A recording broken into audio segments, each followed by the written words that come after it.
I poured my heart and soul into building her company and keeping it stable, cleaning up every mess she made. Instead of appreciation, she kept a secret lover, belittled me, and even tried to strong-arm me into giving up my shares. I walked away without a second thought, ending the marriage and leaving the company to rot. By the time she was on her knees begging for my help, I had become the powerful client, looking down on her with nothing but cold indifference. I sacrificed everything for that firm, working tirelessly to ensure the numbers stayed in the black. Then my wife, the CEO, removed me from the leadership team with a single sentence. She did it all just to hand my office over to her boy toy. The two of them didn't even try to hide it, flaunting their affection right in front of my face. One of them put on a show, weeping like a delicate flower while begging me to sign over my equity. The other had the nerve to look me in the eye and say that if he were her husband, he would never make her choose. He claimed a real man wouldn't keep secrets or assets from his wife. I didn't say a word. I just slammed my hand on the desk, rejected the demand, and quit right then and there. Without me, the company plummeted into a massive crisis, and suddenly my wife was sobbing and pleading for my return. She was a mess, begging me not to abandon her in her time of need. I told her I would stay, but a second later, I pulled a set of divorce papers out and threw them right at her. I told her that I wouldn't dream of leaving because she still hadn't paid me back for everything she took. It took me until I was 27 to realize how incredible it feels to wake up without an alarm. I spent a long time stretching in bed before finally reaching for my phone to check the time. The moment the screen lit up, I was bombarded by a mountain of missed calls and urgent notifications. I picked up one of the calls, and the general manager started screaming before I could even say hello. Mr. Thompson was livid, demanding to know why I had been MIA for days. He shouted that the project for tomorrow was sitting untouched and that the entire office was panicking. I rolled onto my side and got comfortable, answering him in a slow, calm drawl. I reminded him that after the annual gala, the CEO herself had granted me a leave of absence. I told him that my files were already processed and that if he had questions, he should take them up with Marcus. There was a long silence on the other end before Mr. Thompson stammered that Marcus was still learning the ropes. I just scoffed and told him that it was his job to train the new guy. I told him I was going back to sleep and hung up before he could get another word out. I tossed my phone aside and burrowed back under the duvet. It was only 9 in the morning, which meant I had plenty of time for a long nap. I didn't care how much of a disaster the office had become. After all, I was just a regular employee enjoying a boss-approved vacation. Just as I was drifting off, a violent pounding started on my front door. Ava was outside, screaming for me to get out there. My morning was officially ruined, so I dragged myself to the door and pulled it open with a scowl, demanding to know what she wanted. Ava was standing there with her hands on her hips, looking like she was ready for a fight. She poked me in the chest and asked if I was acting out just because I got passed over for the promotion and the bonus. She snapped that the company was in chaos and told me to finish my transition work before throwing a tantrum. I just rubbed my ear and muttered that I was suffering from severe emotional exhaustion and needed a nap to recover. Before she could respond, I slammed the door shut and turned the deadbolt. I could practically feel her standing there in total shock, unable to believe I had just shut her out. She started screaming through the wood, threatening that she would divorce me if I didn't shape up. I pinched the bridge of my nose and leaned against the door with a cold laugh. I told her that a divorce sounded perfect and that I would meet her at the courthouse tomorrow morning. Her voice dropped an octave the moment she realized her threats weren't working. She immediately switched to her manipulative, sweet tone, calling me honey and apologizing for her outburst. She begged for my help with the company and promised we could go on a ski trip once the holiday rush was over. She started acting cute, her voice getting that soft, melodic quality that used to work on me. Ava was my boss and my wife, and honestly, I never needed her company. With my resume, I could have landed a job at any Fortune 500 firm or successfully launched my own startup. We were high school sweethearts who had made it all the way to the altar, which was the only reason I turned down a 7-figure salary. I chose to support her by joining the Sterling Group, which was really just a struggling construction firm her grandfather had started decades ago. By the time Ava took over, the business was in a nosedive. The office was packed with useless relatives who didn't know the first thing about construction, but were happy to collect a paycheck. I had to step in with aggressive reforms and hustle for new contracts just to keep the lights on. Ava gave me a measly 5% stake in the company as a gesture and kept me as a project manager for 5 years. Once the company finally stabilized and started turning a profit, I was still working 80-hour weeks. Ava, on the other hand, started looking for excitement elsewhere. While I was grinding away at the office, she was seeing a younger guy behind my back. She claimed he was just a student she was mentoring, but last week she had the audacity to bring him into the firm. She actually gave him my job and made him the new project manager. She had promised the rest of the board that I was next in line for the vice president role, but that promise had clearly evaporated. The most insulting part was that she forced me to take a mandatory vacation.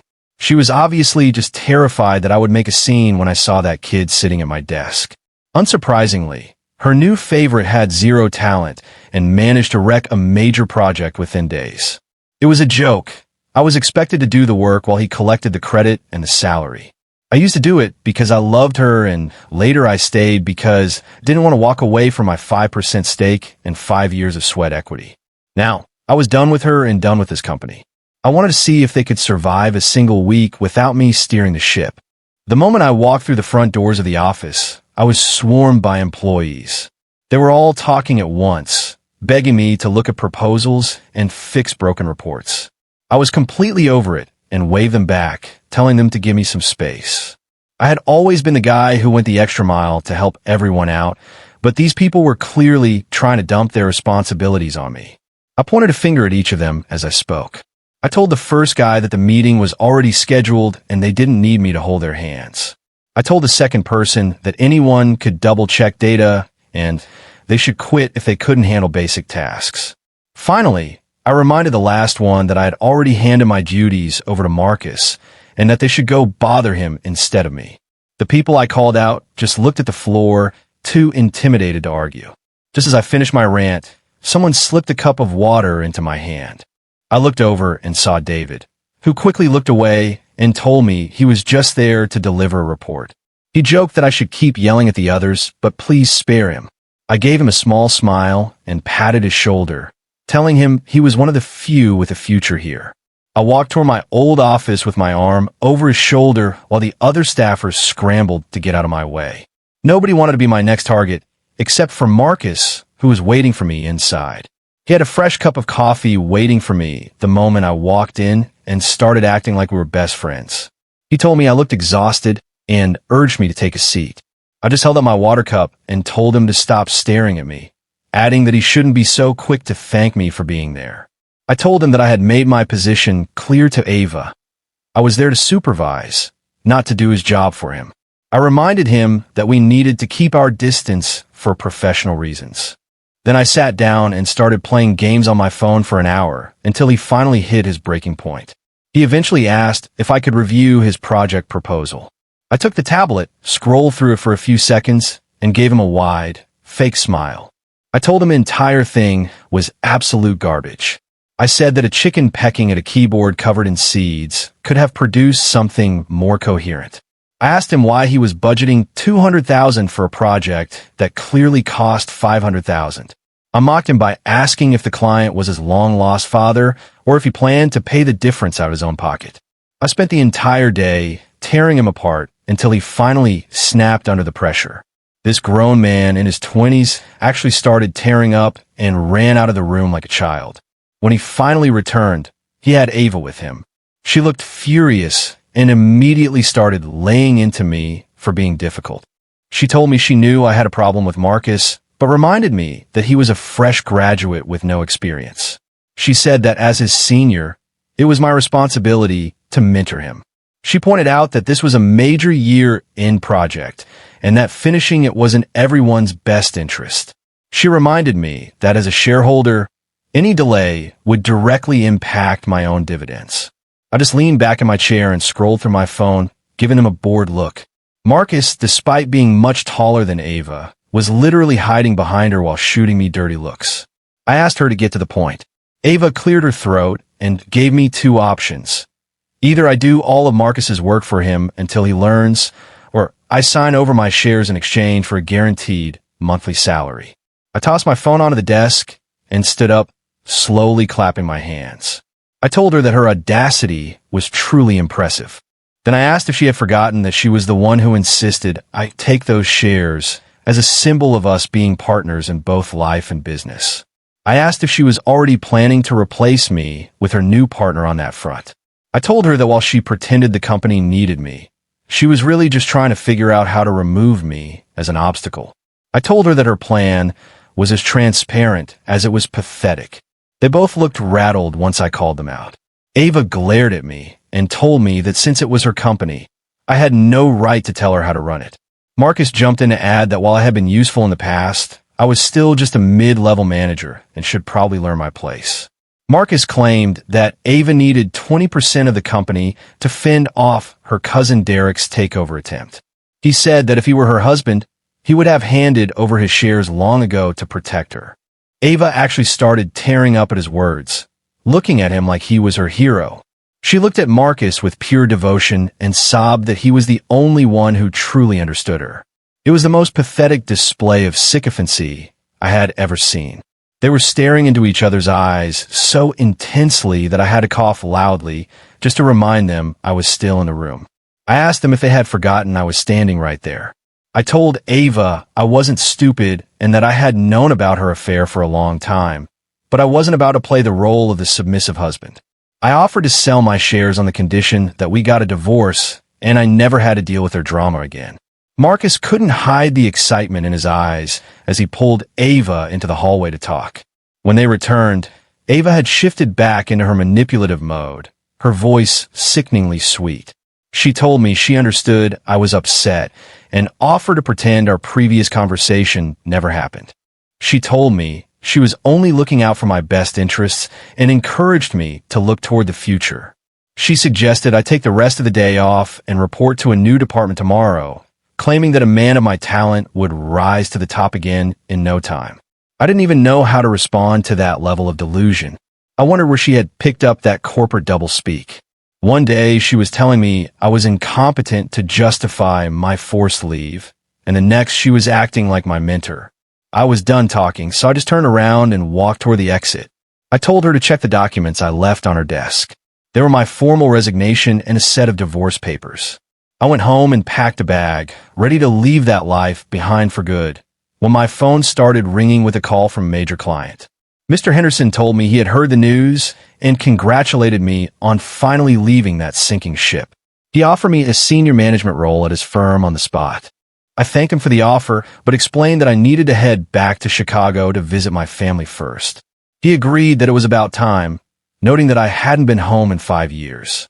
He told me to stop being stubborn with my parents and revealed that my father had been looking out for me behind the scenes. He admitted that the only reason his firm even worked with the Sterling Group was because my father had asked him for the favor. I asked him to tell my father to stop supporting the Sterling Group on my behalf because Ava and I were completely through. I hung up, grabbed my suitcase, and headed straight for the station. Ava never realized that I came from a very wealthy family. I had fallen for her the moment we met and had even called off an arranged marriage to be with her.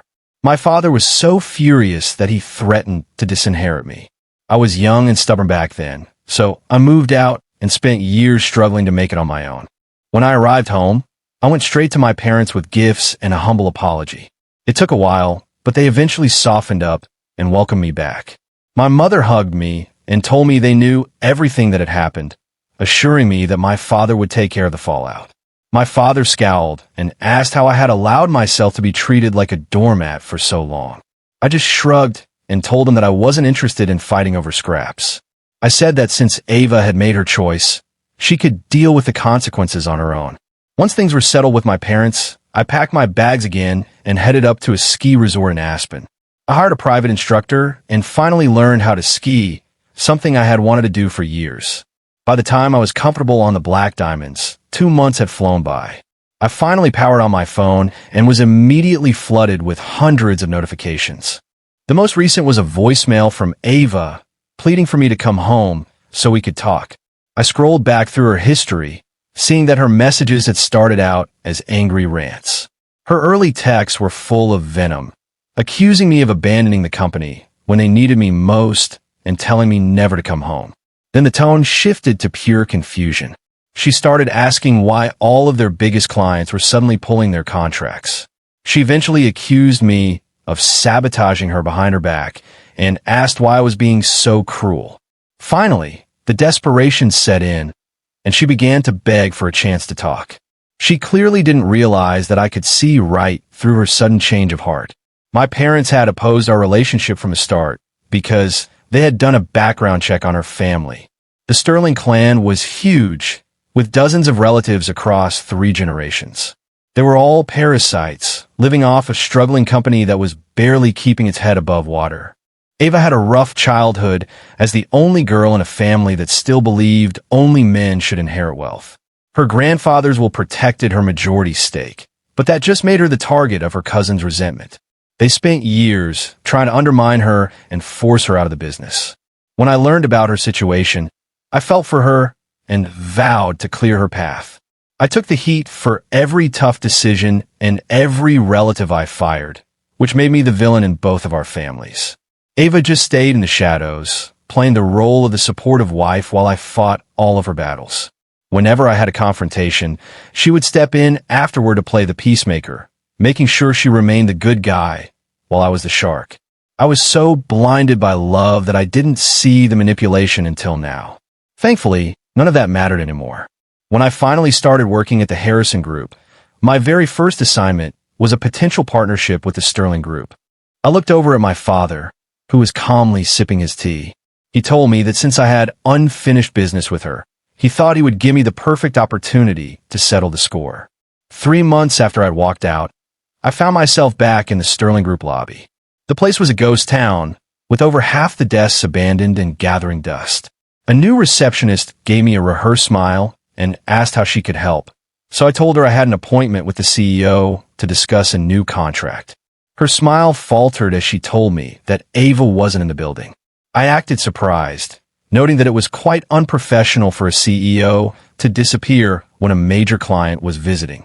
The poor girl kept apologizing, explaining that Ava had stepped out 30 minutes ago and hadn't been seen since. I was curious to see what kind of mess she was dealing with this time, so I decided to wait. After a few minutes, David walked over and asked if I was finally coming back to my old job. I looked up and recognized him as the intern who had been decent to me during my last days there. I asked David why the office was so empty and how he had managed to survive the layoffs. He told me with a wry smile that so many senior staff had quit that he had been promoted to team lead just to keep the lights on. While we waited for Ava, I asked him to give me the real story of what had happened since I left. David told me that Marcus's true colors came out the second I was gone. It turned out the kid had 0 professional skills and had only gotten the job by sweet-talking Ava. In his very first week, he managed to lose 3 major contracts due to sheer incompetence. I knew that guys like Mr. Henderson had only canceled their deals out of loyalty to me, but the office gossip was brutal regardless. Marcus expected everyone else to do his work and fix his mistakes, yet he never offered a word of thanks. It didn't take long for the most talented people in the firm to hand in their resignations. Marcus had taken over hiring and was so insecure that he refused to hire anyone more qualified than himself. He rejected every candidate with a better degree or more experience, choosing instead to fill the office with yes men and sycophants. The result was a team of completely useless warm bodies. With revenue plummeting and payroll bloated with incompetent staff, the company's finances began to collapse. That was when Ava finally realized how much she actually needed me. She tried to call me back to save her business, but I had already ghosted her. David told me that Ava had been furious with Marcus for a while, but he eventually manipulated his way back into her good graces. Soon, they were flaunting their relationship in the office again. The few remaining employees just played along, telling them they were a perfect couple just to stay on Ava's good side. Marcus started power tripping, framing anyone he didn't like for minor mistakes. Ava was so wrapped around his finger that she would fire people on the spot without even checking the evidence. Marcus thought he was cementing his power, but he was actually just accelerating the company's downfall. His latest stunt involved a minor trip on the stairs that he turned into a medical emergency, insisting on being hospitalized for observation. Even though she had a meeting with a major client scheduled, Ava dropped everything to be by his side. She didn't bother showing up at the office until the end of the day. Ava looked like she had aged a decade in the 3 months since I last saw her. Her eyes lit up when she saw me, and she rushed over with a desperate smile, claiming she knew I would come back to her. I didn't even let her finish the sentence before I brushed her hand off my arm. I told her to keep things professional, reminding her that I was there as a representative of a client. I held up my folder and remarked that I had never seen a CEO keep a major partner waiting for 4 hours without a word. She looked at me in total disbelief when she realized I was the lead consultant from Harrison Tech. I told her to stop dreaming, reminding her that I had officially resigned and completed my handover months ago.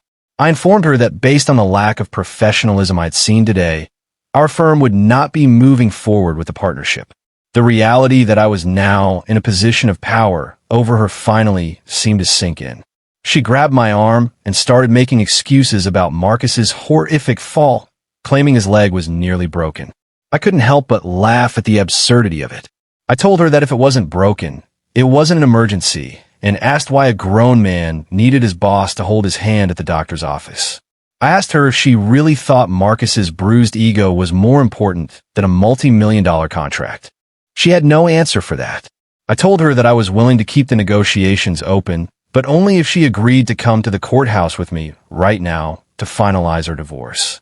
She realized I wasn't backing down, so she reluctantly led me into her office to start the presentation.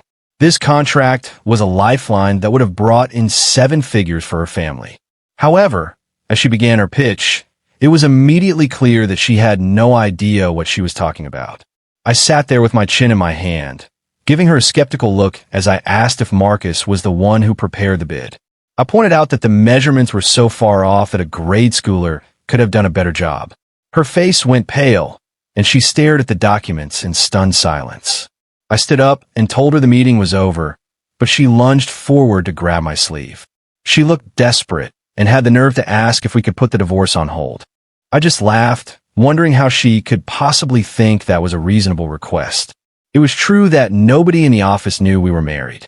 She had insisted on keeping it a secret, claiming she didn't want people to think she was practicing nepotism. To keep the peace, I had kept our marriage certificate hidden in a drawer for 5 long years. As I took on more responsibility to save her company, our time together dwindled. Our marriage had slowly dissolved into a roommate situation long before the affair started. When I finally found out she was cheating, I wasn't even shocked. I was just tired. David sent me an iMessage a few days later letting me know that Ava had been hospitalized. It turned out her vultures of relatives had finally come to collect. They had always held 70% of the company's equity, and they were tired of watching her lose money. I had used my own personal savings to fund her buybacks, helping her consolidate power over the years. But I recently discovered that she had been secretly selling those shares off again. She had lied to me about the company's structure just to fund Marcus's lavish lifestyle. She was still wearing the same outfits from 3 years ago, yet she was buying Marcus Rolexes and luxury sports cars. She had been bleeding the company dry to keep him happy, and now her cousin Derek had finally seized control of the firm. When Derek officially ousted her in front of the entire staff, Ava collapsed from the stress. The doctors later found a tumor and diagnosed her with early-stage brain cancer. Despite everything she had done, I still felt a flicker of the man I used to be, so I went to see her. The moment she saw me, Ava burst into tears and grabbed my hand, sobbing that I was the only person who had ever truly loved her. She told me that as soon as Derek took over, he had thrown Marcus out of the building. Without her protection, her lover had been disposed of like trash. Marcus had only visited her once, and it was to end things. He told her to her face that he needed a woman with actual money, not a failing CEO. When she demanded her money back, he just pointed out that every cent she had given him was documented as a voluntary gift. She was broke and facing a life-threatening illness with no one to turn to. She cried that her family was just waiting for her to die so they could take what was left of her estate. Then she looked at me with those pleading eyes and asked if I was really going to abandon her. I nodded slowly, but before she could even smile, I told her I wasn't going anywhere until we settled our finances. I reminded her about the 2 properties she still owned in the city. I suggested that while she was stuck in that hospital bed, we should finally sit down and discuss the division of our assets. Her attitude shifted instantly, and she flatly refused to talk about the houses. She tried to guilt-trip me, accusing me of being heartless for leaving her when she was sick.